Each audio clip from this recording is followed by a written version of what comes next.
tien. Tien. Tien.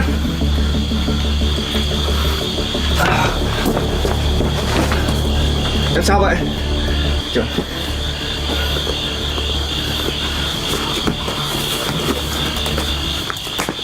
That morning began with an inexplicable restlessness. Sunlight still filtered through the leaves. The market was still bustling with buyers and sellers, but to Tien, all the sounds of life seemed choked by a growing dread in her chest. Her father had been missing since yesterday.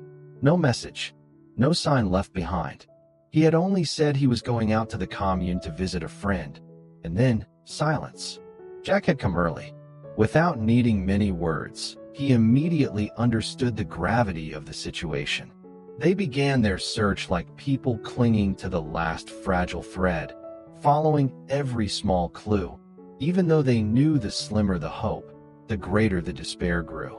They went from stall to stall, trying to ask about an elderly man, about that height, wearing a blue short-sleeved shirt, long cotton trousers, and often a pith helmet. The description seemed clear, yet strangely, no one recognized him. The first vendor shook his head firmly. The second didn't know either. They stopped at a drink stall, hoping the man sitting there drinking could offer some help. But the answer remained the same. No one had seen anything. No one had noticed anything. Jack tried to maintain his composure, but the tension in his eyes was unmistakable. The stall owner also confirmed he hadn't seen anyone like that at his stall yesterday or today. Each reply was like a cut, making the worry in Tien's heart surge in waves. She whispered, as if reminding herself, "We've been searching all morning, but there's no trace of Dad. I'm so worried." Jack nodded, patted her hand gently, and told her to rest a bit before they continued searching. They didn't stop. They approached another vendor, and this time a flicker of hope appeared when the woman said she had seen him a few days ago. But that was all. Nothing more. No one had seen him in the last day or two. That period of complete silence made the atmosphere between them grow heavier and thicker.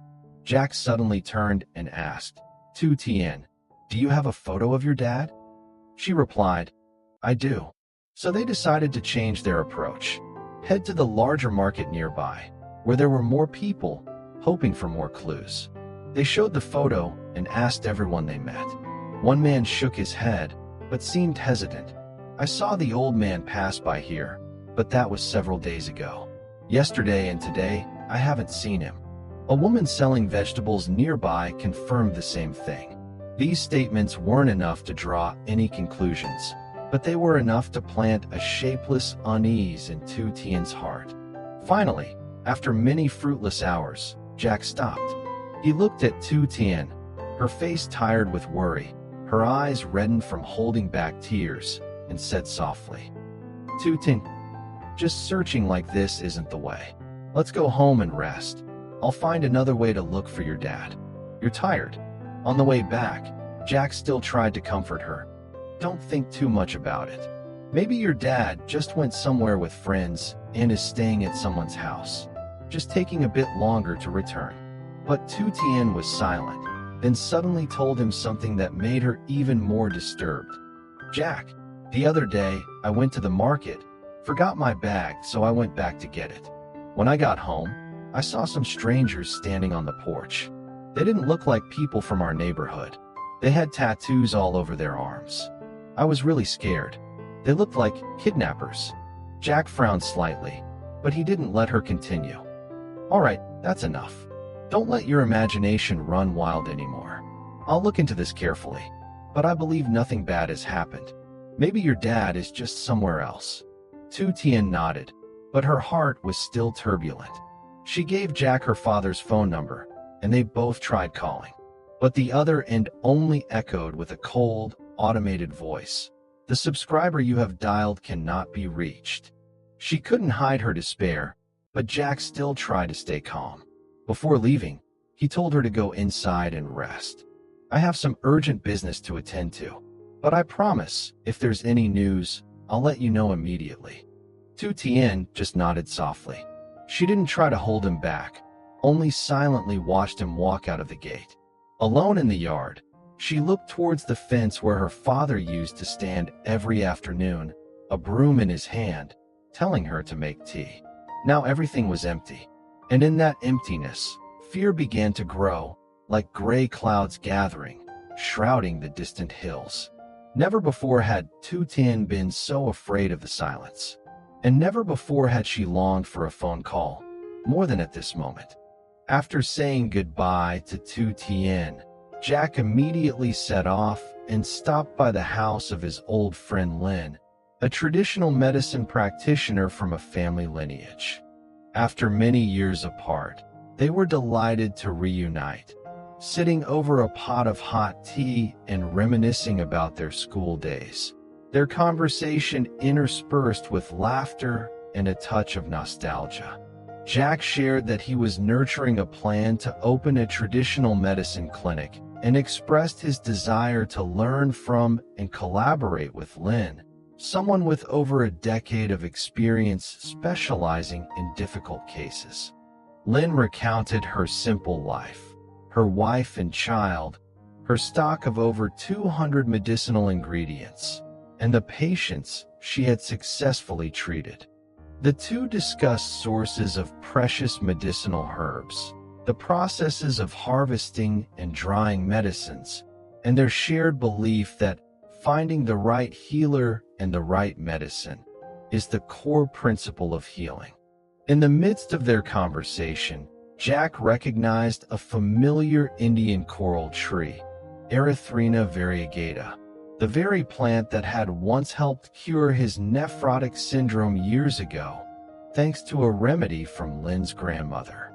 They both laughed, recalling memories from their student days when their belief in traditional medicine was just beginning to bud. Before leaving, Jack mentioned his intention to partner with Lynn's clinic to expand their source of medicines. Lynn agreed, promising to send precious herbs whenever needed. Outside, heavy rain suddenly began to pour. Jack hurriedly bid his friend farewell, his heart stirring with worry for Tien, the woman he cherished. He tried calling her repeatedly, but couldn't get through. A growing sense of unease made him decide to drive straight to the farm in the pouring rain to find out what was happening. Lynn had a bad feeling. Jack pushed the door open and stepped inside, calling out loudly, Tien, are you here?" There was no reply. He hurried into the inner room, his heart pounding, and then froze. Tien was lying on the bed, her face flushed bright red, her pillow soaked with sweat. Jack rushed over, panicked, and placed his hand on her forehead. "Oh my God! Her forehead is burning, but her hands are so cold. What's wrong, Tien? Can you hear me?" She didn't answer, only let out a faint moan in her weak breath. Frantic, Jack searched for more blankets to cover her, then hurried to the kitchen to boil water. His hands trembled as he muttered to himself, "How did she get such a high fever? She must have gotten sick from worrying too much about her father." He quickly boiled an egg, his mind racing through the folk remedies his mother had taught him. With no fever reducers and no medical station nearby, he had to manage on his own. When the water boiled, Jack ran out to the garden to find some fresh fish mint leaves. His hands shook as he washed each leaf, added a little salt, crushed them, and squeezed out the juice. He remembered his mother's words, "Fish mint cools the body. It reduces fever quickly." The egg was cooked. He hastily peeled it, wrapped it in a cloth, and gently rolled it over her neck, her back, and the palms of her hands to beat the wind, a folk remedy. "Hang in there. Let me do this for you. You'll feel better soon." He spoke softly, his voice trembling yet gentle. When he finished, he lifted her head and helped her sip the bitter fish mint juice. She grimaced but forced herself to swallow. Jack's heart ached watching her. Poor Tien. If only I hadn't left yesterday. If only I had stayed here. I wouldn't have let you end up like this. He sighed and went back to the kitchen. In the small, silent kitchen, the crackling fire seemed to echo his own turmoil. He picked a few more perilla leaves, chopped them finely, and added them to the pot of boiling plain rice porridge. When the porridge was ready, he brought it to the room and gently helped Tien sit up. Come on, eat a little. I made perilla porridge. It will help you recover from the cold faster. She opened her eyes, her voice weak. Huh? Is Dad back? Jack placed a hand on her shoulder, gently. It's me. Are you awake? Dad isn't back yet. Lie down and rest. How are you feeling? I'm so dizzy, she replied, her voice hoarse. All right, lie down now. I just performed the wind beating on you. Having some porridge now will make you feel better, he said, his voice both firm and gentle. But just as he was about to feed her the porridge, she spoke again. But why isn't Dad back yet? Jack paused. He looked at her eyes dazed and wet with tears. He put the spoon down and gently stroked her hair. Please, don't worry anymore. I'm sure he just went somewhere.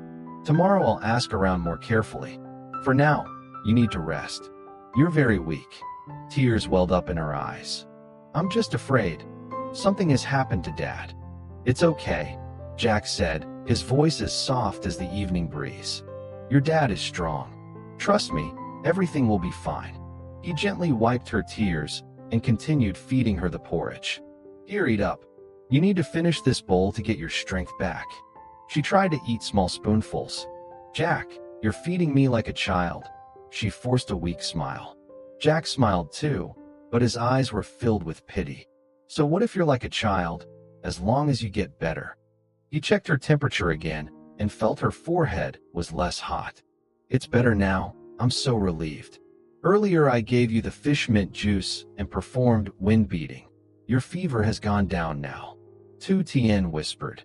Can you get me the phone? I want to call Dad. Jack handed her the phone, but just seconds later, the cold, automated voice rang out. The subscriber you have dialed cannot be reached. Tien clutched the edge of the blanket, her eyes brimming with tears. No answer. Should we go to the police, Jack? Jack shook his head, his voice reassuring. For now, you need to rest and get well. We'll figure it out tomorrow morning. The important thing now is for you to regain your clarity. I promise, I won't let anything happen to your dad. She looked at him, her lips trembling. Even if Dad is angry with me, even if he left, I just want him to be safe. Jack put the porridge bowl on the table and gently held her hand. I know. But Tien, please don't think so negatively.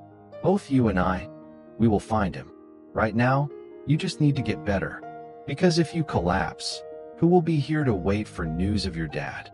Outside, the evening wind blew through the garden again, rustling the perilla leaves and carrying their faint fragrance. In the small room, only Tien's weak breathing mingled with Jack's frantic heartbeat. And amidst her fever, he knew, from this moment on, he would stay not just for love, but also for a promise never spoken aloud, to protect her to the end, no matter what storms lay ahead.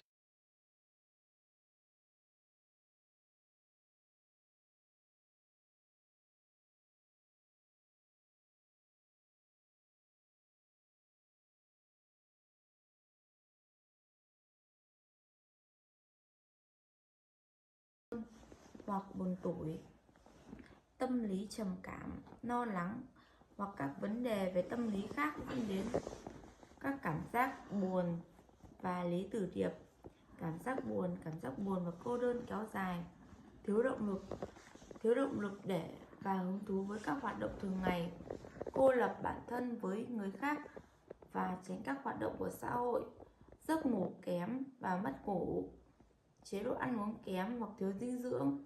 Cách đối phó thứ nhất là tìm sự hỗ trợ từ bạn bè, gia đình hoặc các chuyên gia tâm lý, tham gia hoạt động xã hội, kết nối với người khác, tập thể dục thể thao thường xuyên để cải thiện tâm trạng và sức khỏe, thực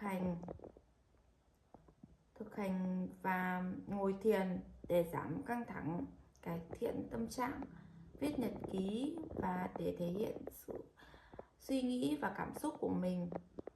Câu chuyện cuộc sống là một chủ đề rất rộng lớn và đa dạng. bao gồm nhiều khía cạnh khác nhau của cuộc sống con người.